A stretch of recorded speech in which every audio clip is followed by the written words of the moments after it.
45 वर्सां पूर्ण आशिल्ल्या जुवारी ॲग्रो फाटले 3 म्हयने जाले आपले उत्पादन कित्याक बंद उरलां? देशांतले अर्थीक मंदीक लागून, महाराष्ट्रांतलो दुकाळ, कांय कंपनीच्या गैरव्यवस्थापनाक लागून वेगवेगळे दावे जायत आयल्यात, पूण ह्या बोवाळांत 2000 कामगारांच्या हातांतल्यान काम वचपाची शक्यताय तयार जाल्या. अर्थीक लुकसाणीक लागून युरिया, NPK आनी DAPचे उत्पादन थांबयल्याचें जुवारी ॲग्रोचे वेवस्थापन सांगता. तशेंच अनुदान मेळपाक कळाव लागिल्ल्यान बँकांनी जुवारी ॲग्रोक डिरेट केला अशें तांचें म्हणणें.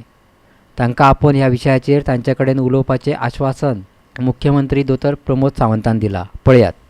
Last year was a particularly very bad year for us with the high raw material prices and dollar value went up very high from 63 to 74.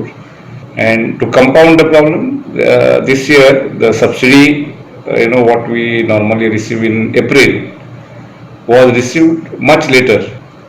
And because the subsidy was not forthcoming from the government, we could not pay the banks in time, and which led to derating of the company. Our market is mainly in Maharashtra, and Maharashtra area had one of the worst droughts, and our sales got very badly affected.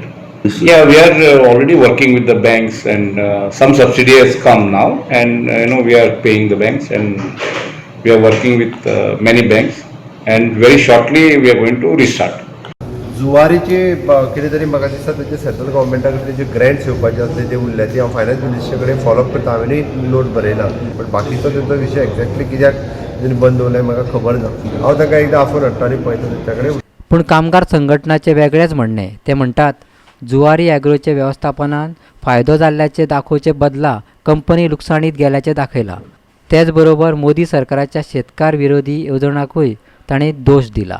ह्या जुवारी काही कारणा खातीर जे funds divert केले, दुसरी factory घेवप आनी खंय इन्वेस्ट केले, ते फंड्स तांचे कमी जाले. त्यो फॅक्टरी तेंच्यो लॉसान गेल्यो. BJP सरकारान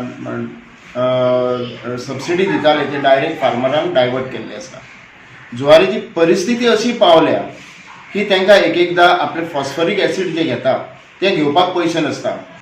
तांकां जर विचारीत बाबा हें कित्या खातीर जालां, ते म्हणटा कॅश क्रंच. कितल्योश्यो नव्यो कंपनी 8-9 कंपन्यो जुवारीन तयार केल्यो. आतां प्रश्न येता, मँगलोर फर्टिलायझराचो तुमी घेतलो हातींत, तुमी व्हडले व्हडले प्लांटेशन्स घेतले, ते खंयच्या पयशांनी घेतले? जुवारीन घेतले. सीड्स म्हणून कंपनी चालू केली, मागीर तुजे जुवारी सिमेंट म्हणून चालू केली, ती कोणाच्या पयशांनी चालू केली? मँगलोर फर्टिलायझर इतले सगळे प्रॉब्लेम आसतनाय कॅश क्रंच नासतना कॅश रिच जाल्यार जुवारी जी आवय सगळ्या कंपनीची कित्याक लुकसाणांत आनी कित्याक अशी भुकेन आहा? आयज जर बारीक पळयत, तांकां हांगा इन्वेस्टमेंट करपाचेंय विचार ना. तांकां ही पळय कंपनी ज्या जाग्यार बांदलेली आहा, they look upon it as a real estate asset. Management mismanagement. त्याच बरोबर partly it is and government anti farmer and anti fertilizer policies. ह्यो सरकार मेला. वास्कोच्यान आमचो खबराकार हिरू महाले आनी पणजेच्यान व्हिडिओ पत्रकार यशवंत परब.